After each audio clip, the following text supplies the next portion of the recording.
जय श्री राम, जय बागेश्वर धाम। बच्चों, कल हमने 15 पेज पढ़े थे और भरत जी के प्रेम रामचंद्र जी के प्रति बहुत ज़्यादा अगाध है, ऐसा मुनि भरद्वाज जी ने कहा था। अब हम अगले 15 पेज आज पढ़ेंगे रामचरितमानस के।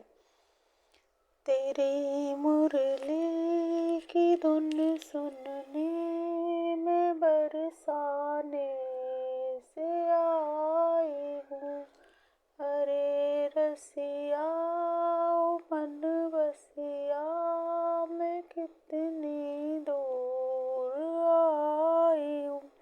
जय श्री राम। तुमने कीर्ति रूपी अनुपम चंद्रमा को उत्पन्न किया, जिसमें श्री राम प्रेम ही हिरण के रूप में बसता है। हे तात, तुम व्यर्थी हृदय में गिलानी कर रहे हो, पारस पाकर भी तुम दरिद्रता से डर रहे हो। हे भरत सुनो, हम झूठ नहीं कहते, हम उदासीन हैं, तपस्वी हैं और वन में रहते हैं। सब साधनों का उत्तम फल हमें लक्ष्मण जी, श्री राम जी और सीता जी का दर्शन प्राप्त हुआ। उस महान फल का परम फल यह तुम्हारा दर्शन है। प्रयागराज समेत हमारा बड़ा भाग्य है। हे भरत, तुम धन्य हो, तुमने अपने यश से जगत को जीत लिया है। ऐसा कहकर मुनि प्रेम में मग्न हो गए। भरद्वाज मुनि के वचन सुनकर सभासद हर्षित हो गए। साधु साधु कहकर सराहना करते हुए देवताओं ने फूल बरसाए। आकाश में और प्रयागराज में धन्य धन्य की ध्वनि सुन सुनकर भरत जी प्रेम में मग्न हो रहे हैं। भरत जी का शरीर पुलकित है, हृदय में श्री सीताराम जी हैं और कमल के समान नेत्र जल से भरे हैं। वे मुनियों की मंडली को प्रणाम करके गदगद वचन बोले। मुनियों का समाज है और फिर तीर्थराज है, यहाँ सच्ची सौगंध खाने से भी भरपूर हानि होती है। इस स्थान में यदि कुछ बनाकर कहा जाए तो इसके समान कोई बड़ा पाप और नीचता ना होगी। मैं सच्चे भाव से कहता हूँ, आप सर्वज्ञ हैं और श्री रघुनाथ जी हृदय के भीतर की जानने वाले हैं। मुझे माता कैकेयी की करनी का कुछ भी सोच नहीं है और ना मेरे मन में ऐसी बात का दुख है कि जगत मुझे नीच समझेगा। ना यही डर है कि मेरा परलोक बिगड़ जाएगा और ना पिताजी के मरने का ही मुझे शोक है, क्योंकि उनका सुंदर पुण्य और सुयश विश्व भर में सुशोभित है। उन्होंने श्री राम लक्ष्मण सरी के पुत्र पाए। फिर जिन्होंने श्री रामचंद्र जी के विरह में अपने क्षणभंगुर शरीर को त्याग दिया, ऐसे राजा के लिए सोच करने का कौन प्रसंग है। श्री राम जी, लक्ष्मण जी और सीता जी पैरों में बिना जूती के मुनियों का वेश बनाए वन वन में फिरते हैं। वे बलकल वस्त्र पहनते हैं, फलों का भोजन करते हैं, पृथ्वी पर कुश और पत्ते बिछाकर सोते हैं और वृक्षों के नीचे निवास करके नित्य सर्दी गर्मी वर्षा और हवा सहते हैं। इसी दुख की जलन से निरंतर मेरी छाती जलती रहती है। मुझे न दिन में भूख लगती है, न रात को नींद आती है। मैंने मन ही मन समस्त विश्व को खोज डाला, पर इस कुरोग की औसत कहीं नहीं है। माता का कुमत पापों का मूल बढ़ई है। उसने हमारे हित का वसूला बनाया, उससे कलह रूपी कुकाठ का कोई यंत्र बनाया और 14 वर्ष की अवधि रूपी कठिन कुमंत्र पढ़कर उस यंत्र को गाड़ दिया। मेरे लिए उसने यह सारा कुठाट रचा और सारे जगत को 12 बाँट करके नष्ट कर डाला। यह कुयोग श्री रामचंद्र जी के लौटाने पर ही मिट सकता है और तभी अयोध्या बच सकती है, दूसरे किसी उपाय से नहीं।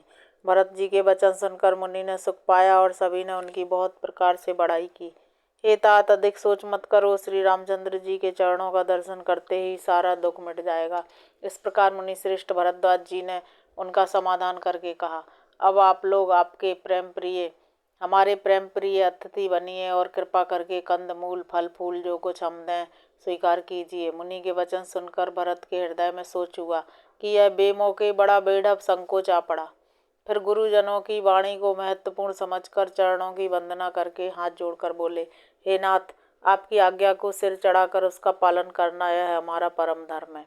भरत जी के वचन मुनि श्रेष्ठ के मन को अच्छे लगे। उन्होंने विश्वास पात्र सेवकों और शिष्यों को पास बुलाया।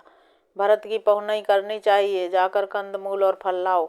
उन्होंने हे नाथ, बहुत अच्छा कहकर सिर नवाया और तब वे बड़े आनंदित होकर अपने अपने काम को चल दिए। मुनि को चिंता हुई कि हमने बहुत बड़े मेहमान को न्योता है, अब जैसा देवता हो वैसी ही उसकी पूजा भी होनी चाहिए। यह सुनकर रिद्धियाँ और अड़ी मादी सिद्धियाँ आ गईं। हे गोसाई, जो आपकी आज्ञा हो सो हम करें। मुनिराज ने प्रसन्न होकर कहा, छोटे भाई शत्रुघ्न और समाज सहित भरत जी श्री रामचंद्र जी के विरह में व्याकुल हैं। इनकी पहुनाई करके इनके श्रम को दूर करो। रिद्धि सिद्धि ने मुनिराज की आज्ञा को सिर चढ़ाकर अपने को बड़भाग्नि समझा। सब सिद्धियां आपस में कहने लगीं, श्री रामचंद्र जी के छोटे भाई भरत ऐसे अतिथि हैं जिनकी तुलना में कोई नहीं आ सकता। अतः मुनि के चरणों की वंदना करके आज वही करना चाहिए जिससे सारा राज समाज सुखी हो। ऐसा कहकर उन्होंने बहुत से सुंदर घर बनाए जिन्हें देखकर बेमान भी बिलखते हैं। उन घरों में बहुत से भोग और ऐश्वर्य का सामान भरकर रख दिया जिन्हें देखकर देवता भी ललचा गए। दासी दास सब प्रकार की सामग्री लिए हुए मन लगाकर उनके मनों को देखते रहते हैं। जो सुख के समान स्वर्ग में भी स्वप्न में भी नहीं है, ऐसे सब सामान सिद्धियों ने पल भर में सज दिए। पहले तो उन्होंने सब किसी को जिसकी जैसी रुचि थी वैसे ही सुंदर सुखदायक निवास स्थान दिए और फिर कुटुंब सहित भरत जी को दिए, क्योंकि ऋषि भरद्वाज जी ने ऐसी ही आज्ञा दे रखी थी। मुनि श्रेष्ठ ने तपोबल से ब्रह्मा को भी चकित कर देने वाला वैभव रच दिया। जब भरत जी ने मुनि के प्रभाव को देखा तो उसके सामने उन्हें सभी लोकपालों के लोग तुच्छ जान पड़े। सुख की सामग्री का वर्णन नहीं हो सकता जिसे देखकर ज्ञानी लोग भी वैराग्य भूल जाते हैं। आसन सेज सुंदर वस्त्र चंदोबे वन बगीचे भांति भांति के पक्षी और पशु सुगंधित फूल और अमृत के समान स्वादिष्ट फल अनेकों प्रकार के निर्मल जलाशय तथा अमृत के भी अमृत सरीखे पवित्र खान पान के पदार्थ थे जिन्हें देखकर सब लोग संयमी पुरुषों की भांति संकुचा रहे हैं। सभी के डेरों में कामधेनु और कल्प वृक्ष हैं जिन्हें देखकर इंद्र और इंद्राणी को भी अभिलाषा होती है। बसंत ऋतु है, शीतल मंद सुगंध 3 प्रकार की हवा चल रही है। सभी को चारों पदार्थ सुलभ है। माला चंदन स्त्री आदि के भोगों को देखकर सब लोग हर्ष और विषाद के बस हो रहे हैं। संपत्ति चकवी है और भरत जी चकवा हैं और मुनि की आज्ञा खेल है जिसने उस रात को आश्रम रूपी पिंजड़े में दोनों को बंद कर रखा और ऐसे ही सवेरा हो गया। भरत जी ने तीर्थराज में स्नान किया और समाज सहित मुनि को सिर नवाकर और ऋषि की आज्ञा तथा आशीर्वाद को सिर चढ़ाकर दंडवत करके बहुत विनती की। तदंतर रास्ते की पहचान रखने वाले लोगों के साथ सब लोगों को लिए हुए भरत जी चित्रकूट में चित्त लगाए चले। भरत जी राम सखा गु के हाथ में हाथ दिए हुए ऐसे जा रहे हैं मानो साक्षात प्रेम ही शरीर धारण किए हुए हो। ना तो उनके पैरों में जूते हैं और न सिर पर छाया है। उनका प्रेम नियम व्रत और धर्म निष्कपट है। वे सखा निषाद रात से लक्ष्मण जी श्री रामचंद्र जी और सीता जी की रास्ते की बातें पूछते हैं और वह कोमल वाणी से कहता है। श्री रामचंद्र जी के ठहरने की जगहों और वृक्षों को देखकर उनके हृदय में प्रेम रोके नहीं रुकता। भरत जी की यह दशा देखकर देवता फूल बरसाने लगे। पृथ्वी कोमल हो गई और मार्ग मंगल का मूल बन गया। बादल छाया किए जा रहे हैं। सुख देने वाली सुंदर हवा बह रही है। भरत जी के जाते समय मार्ग जैसा सुखदायक हुआ वैसा श्री रामचंद्र जी को भी नहीं हुआ था। रास्ते में असंख्य जड़ चेतन जीव थे। उनमें से जिनको प्रभु श्री रामचंद्र जी ने देखा अथवा जिन्होंने प्रभु श्री रामचंद्र जी को देखा वे सब परम पद के अधिकारी हो गए। परंतु अब भरत जी के दर्शन ने तो उनका भाव रूपी रोग मिटा ही दिया। भरत जी के लिए यह कोई बड़ी बात नहीं है जिन्हें श्री राम जी स्वयं अपने मन में स्मरण करते रहते हैं।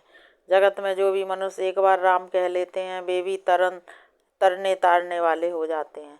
फिर भरत जी तो श्री रामचंद्र जी के प्यारे तथा उनके छोटे भाई ठहरे, तब भला उनके लिए मार्ग मंगलदायक कैसे ना हो। सिद्ध साधु और श्रेष्ठ मुनि ऐसा कह रहे हैं और भरत जी को देखकर हृदय में हर्ष लाभ करते हैं। भरत जी के प्रभाव को देखकर देवराज इंद्र को सोच हो गया संसार भले के लिए भला और बुरे के लिए बुरा है। उसने गुरु बृहस्पति जी से कहा, हे प्रभु वही उपाय कीजिए जिससे श्री रामचंद्र जी और भरत जी की भेंट ही ना हो। श्री रामचंद्र जी संकोची और प्रेम के बस हैं और भरत जी प्रेम के समुद्र हैं।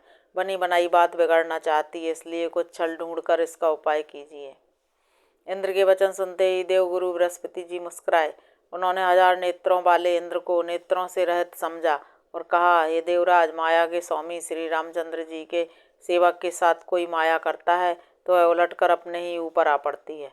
उस समय तो श्री रामचंद्र जी का रुख जानकर कुछ किया था, परंतु इस समय को चाल करने से हानि ही होगी। हे देवराज, श्री रघुनाथ जी का स्वभाव सुनो। वे अपने प्रति किए हुए अपराध से भी कभी रुष्ट नहीं होते, पर जो कोई उनके भक्त का अपराध करता है वह श्री राम की क्रोधाग्नि में जल जाता है। लोक और वेद दोनों में इतिहास प्रसिद्ध है। इस महिमा को दुर्वासा जी जानते हैं। सारा जगत श्री राम को जपता है। वे श्री राम जी जिनको जपते हैं उन भरत जी के समान श्री रामचंद्र जी का प्रेमी कौन होगा। हे देवराज, रघुकुल श्रेष्ठ श्री रामचंद्र जी के भक्त का काम बिगाड़ने की बात मन में भी ना लाइए। ऐसा करने से लोक में अपयश और परलोक में दुख होगा और शोक का सामान दिनों दिन बढ़ता ही चला जाएगा। ये देवराज, हमारा उपदेश सुनो। श्री राम जी को अपना सेवक परम प्रिय है। वे अपने सेवक की सेवा से सुख मानते हैं और सेवक के साथ बैर करने से बड़ा भारी बैर मानते हैं। यद्यपि वे समय उनमें न राग है न रोष है और न वे किसी का पाप पुण्य और गुण दोषी ग्रहण करते हैं। उन्होंने विश्व में कर्म को ही प्रधान कर रखा है। जो जैसा करता है वह वैसा ही फल भोगता है। तथापि वे भक्त और अभक्त के हृदय के अनुसार सम और विषम व्यवहार करते हैं। गुण रहित, निर्लेप, मान रहित और सदा एक रस भगवान श्री राम भक्त के प्रेम बस ही सगुण हुए हैं। श्री राम जी सदा अपने सेवकों की रुचि रखते आए हैं। वेद, पुराण, साधु और देवता इसके साक्षी हैं। ऐसा हृदय में जानकर कुटिलता छोड़ दो और भरत जी के चरणों में सुंदर प्रीति करो। ये देवराज इंद्र, श्री रामचंद्र जी के भक्त सदा दूसरों के हित में लगे रहते हैं। वे दूसरों के दुख से दुखी और दयालु होते हैं। फिर भरत जी तो भक्तों के शिरोमणि हैं, उनसे बिल्कुल न डरो। प्रभु श्री रामचंद्र जी सत्य प्रतिज्ञ और देवताओं का हित करने वाले हैं और भरत जी श्री राम जी की आज्ञा के अनुसार ही चलने वाले हैं। तुम व्यर्थी स्वार्थ के बस विशेष होकर व्याकुल हो रहे हो। इसमें भरत जी का कोई दोष नहीं, तुम्हारा ही मोह है। देवगुरु बृहस्पति जी की श्रेष्ठ वाणी सुनकर इंद्र के मन में बड़ा आनंद हुआ और उसकी चिंता मिट गई। तब हर्षित होकर देवराज फूल वर्षा कर भरत जी के स्वभाव की सराहना करने लगे। इस प्रकार भरत जी मार्ग में चले जा रहे हैं। उनकी दशा देख कर मुनि और सिद्ध लोग भी सिहाते हैं। भरत जी जब ही राम कहकर लंबी सांस लेते हैं तभी मानो चारों ओर प्रेम उमड़ पड़ता है। उनके वचनों को सुनकर वज्र और पत्थर भी पिघल जाते हैं। अयोध्या वासियों का प्रेम कहते नहीं बनता। बीच में निवास करके भरत जी यमुना जी के तट पर आए। यमुना जी का जल देखकर उनके नेत्रों में जल भर आया। श्री रघुनाथ जी के रंग का सुंदर जल देखकर सारे समाज सहित भरत जी श्री राम जी के विरह रूपी समुद्र में डूबते डूबते विवेक रूपी जहाज पर चढ़ गए। उस दिन यमुना जी के किनारे निवास किया। समय अनुसार सबके लिए सुंदर व्यवस्था हुई। रात ही रात में घाट घाट की अगणित नावें वहां आ गईं, जिनका वर्णन नहीं किया जा सकता। सवेरे एक ही खेवे में सब लोग पार हो गए और श्री रामचंद्र जी के सखा निषादराज की इस सेवा से संतुष्ट हुए। फिर स्नान करके और नदी को सिर नवाकर निषादराज के साथ दोनों भाई चले। आगे अच्छी अच्छी सवारियों पर श्रेष्ठ मुनि हैं, उनके पीछे सारा राज समाज जा रहा है। उसके पीछे दोनों भाई बहुत सारे भूषण, वस्त्र और बेश से पैदल चले जा रहे हैं। सेवक, मित्र और मंत्री के पुत्र उनके साथ हैं। लक्ष्मण, सीता जी और श्री रघुनाथ जी का स्मरण करते जा रहे हैं। जहाँ जहाँ श्री राम जी ने निवास और विश्राम किया था वहाँ वहाँ वे प्रेम सहित प्रणाम करते हैं। मार्ग में रहने वाले स्त्री पुरुष यह सुनकर घर और काम काज छोड़कर दौड़ पड़ते हैं और उनके रूप और प्रेम को देखकर वे सब जन्म लेने का फल पाकर आनंदित होते हैं। गांव की स्त्रियां एक दूसरी से प्रेम पूर्वक कहती हैं, सखी ये राम लक्ष्मण हैं कि नहीं?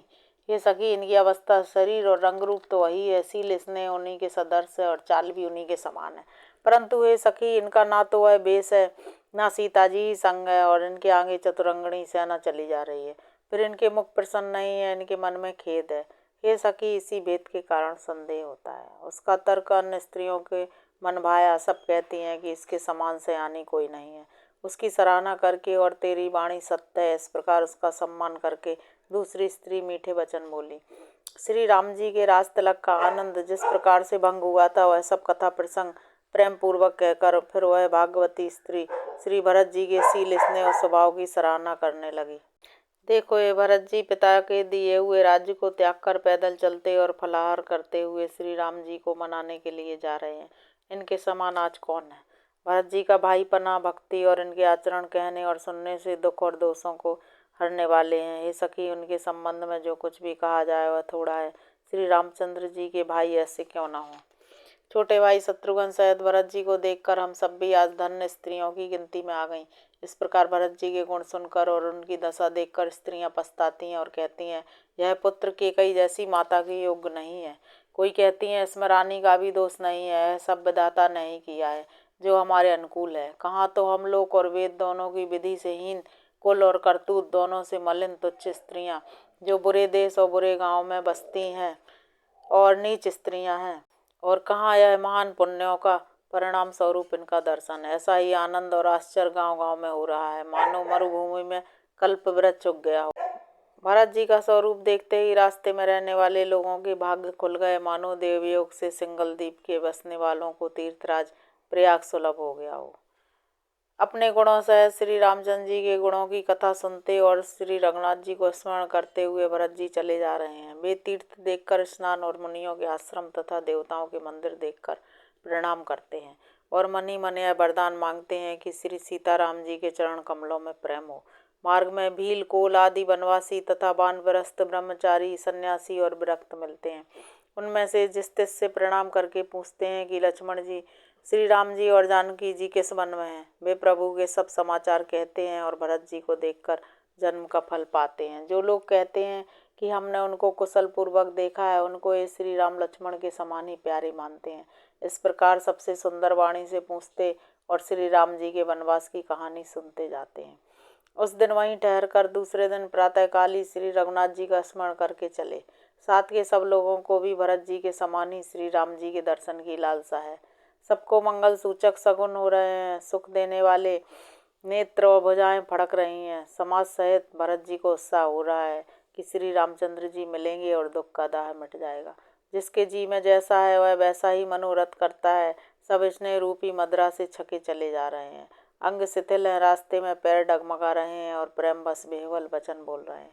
राम सखा निषाद राज ने उसी समय स्वाभाविक ही सुहावना पर्वत शिरोमणि कामदगिरी दिखलाया, जिसके निकट ही पैश्विनी नदी के तट पर सीता जी समेत दोनों भाई निवास करते हैं। सब लोग उस पर्वत को देखकर जानकी जीवन श्री रामचंद्र जी की जय हो ऐसा कहकर दंडवत प्रणाम करते हैं। राज समाज प्रेम में ऐसा मग्न है मानो श्री रघुनाथ जी अयोध्या को लौट चले हों। भरत जी का उस समय जैसा प्रेम था वैसा शेष जी भी नहीं कह सकते। कवि के लिए तो वह वैसा ही अगम है जैसा अहंता और ममता से मलिन मनुष्यों के लिए ब्रह्मानंद। सब लोग श्री रामचंद्र जी के प्रेम के मारे शिथिल होने के कारण सूर्यास्त होने तक 2 ही कोस चल पाए और जल स्थल का सुपास देखकर रात को वहीं रह गए। रात बीतने पर श्री रघुनाथ जी के प्रेमी भरत जी ने आगे गमन किया। उधर श्री रामचंद्र जी रात शेष रहते ही जागे। रात को सीता जी ने ऐसा स्वप्न देखा मानो समाज सहित भरत जी यहाँ आए हैं। प्रभु के वियोग की अग्नि से उनका शरीर संतप्त है। सभी लोग मन में उदास, दीन और दुखी हैं। सासुओं को दूसरी ही सूरत में देखा। सीता जी का स्वप्न सुनकर श्री रामचंद्र जी के नेत्रों में जल भर आया और सबको सोच से छुड़ा देने वाले प्रभु स्वयं सोच के बस हो गए। लक्ष्मण, यह स्वप्न अच्छा नहीं है, कोई भीषण कुसमाचार सुनावेगा। ऐसा कहकर उन्होंने भाई सहित स्नान किया और त्रिपुरारी महादेव जी का पूजन करके साधुओं का सम्मान किया। देवताओं का सम्मान और मुनियों की वंदना करके श्री रामचंद्र जी बैठ गए और उत्तर दिशा की ओर देखने लगे। आकाश में धूल छा रही है। बहुत से पक्षी और पशु व्याकुल होकर भागे हुए प्रभु के आश्रम को आ रहे हैं। तुलसीदास जी कहते हैं कि प्रभु श्री रामचंद्र जी यह देखकर उठे और सोचने लगे कि क्या कारण है। वे चित्त में आश्चर्ययुक्त हो गए। उसी समय कोल भीलों ने आकर सब समाचार कहे। तुलसीदास जी कहते हैं कि सुंदर मंगल वचन सुनते ही श्री राम जी के मन में बड़ा आनंद हुआ। शरीर में पुलकावली छा गई और शरद ऋतु के कमल के समान नेत्र प्रेम अश्रुओं से भर गए। सीतापति श्री रामचंद्र जी पुनः सोच के बस हो गए कि भरत के आने का क्या कारण है। फिर एक ने आकर ऐसा कहा कि उनके साथ में बड़ी भारी चतुरंगड़ी सेना भी है। यह सुनकर श्री रामचंद्र जी को अत्यंत सोच हुआ। इधर तो पिता के वचन और इधर भाई भरत जी का संकोच। भरत जी के स्वभाव को मन में समझकर तो प्रभु श्री रामचंद्र जी चित्त को ठहराने के लिए कोई स्थान ही नहीं पाते हैं। तब यह जानकर समाधान हो गया कि भरत साधु और सियाने हैं तथा मेरे कहने में हैं। लक्ष्मण जी ने देखा कि प्रभु श्री राम जी के हृदय में चिंता है तो वे समय के अनुसार अपना नीति युक्त विचार कहने लगे। हे स्वामी, आपके बिना ही पूछे मैं कुछ कहता हूँ। सेवक समय पर रिटाई करने से ढीठ नहीं समझा जाता। हे स्वामी, आप सर्वज्ञों में शिरोमणि हैं। मैं सेवक तो अपनी समझ की बात कहता हूँ। हे नाथ, आप परम सुहृद, सरल हृदय तथा शील और स्नेह के भंडार हैं। आपका सभी पर प्रेम और विश्वास है और अपने हृदय में सबको अपने ही समान जानते हैं। परंतु मूढ़ विषयी जीव प्रभुता पाकर मोहवश अपने असली स्वरूप को प्रकट कर देते हैं। भरत नीति परायण, साधु और चतुर हैं तथा प्रभु के चरणों में उनका प्रेम है। इस बात को सारा जगत जानता है। वे भरत भी आज श्री राम जी का पद पाकर धर्म की मर्यादा को मिटाकर चले हैं। कुटिल खोटे भाई भरत को समय देखकर और यह जानकर कि राम जी वनवास में अकेले हैं, अपने मन में बुरा विचार करके समाज जोड़कर राज्य को निष्कंटक करने के लिए यहाँ आए हैं। करोड़ों प्रकार की कुटिलताएं रचकर सेना बटोरकर दोनों भाई आए हैं। यदि इनके हृदय में कपट और कुचाल न होती तो रथ घोड़े और हाथियों की कतार किसे सुहाती। परंतु भरत को ही व्यर्थ कौन दोष दे। राजपद पा जाने पर सारा जगत ही पागल हो जाता है। चंद्रमा गुरु पत्नी गामी हुआ, राजा नहोश ब्राह्मणों की पालकी पर चढ़ा, और राजा बेन के समान नीच तो कोई नहीं होगा जो लोक और वेद दोनों से विमुख हो गया। सहस्त्रबाहु, देवराज इंद्र और त्रिशंकु आदि किसको राजमद ने कलंक नहीं दिया। भरत ने यह उपाय उचित ही किया है, क्योंकि शत्रु और ऋण को कभी जरा भी शेष नहीं रखना चाहिए। हाँ, भरत ने एक बात अच्छी नहीं की, जो राम जी को असहाय जानकर उनका निरादर किया। पर आज संग्राम में श्री राम जी का क्रोधपूर्ण मुख देखकर यह बात भी उनकी समझ में विशेष रूप से आ जाएगी। इतना कहते ही लक्ष्मण जी नीति रस भूल गए और युद्ध रस रूपी वृक्ष पुलकावली के बहाने से फूल उठा। वे प्रभु श्री रामचंद्र जी के चरणों की वंदना करके चरण रज को सिर पर रखकर सच्चा और स्वाभाविक बल कहते हुए बोले, हे नाथ, मेरा कहना अनुचित न मानिएगा। भरत ने हमें कम नहीं प्रचारा है। आखिर कहाँ तक सहा जाए और मन मारे रहा जाए, जब स्वामी हमारे साथ हैं और धनुष हमारे हाथ में है। क्षत्रिय जाति रघुकुल में जन्म और फिर मैं श्री राम जी का अनुगामी हूँ, यह जगत जानता है। धूल के समान नीच कौन है, परंतु वह भी लात मारने से सिर ही चढ़ती है। जय श्री राम बच्चों, जय बागेश्वर धाम।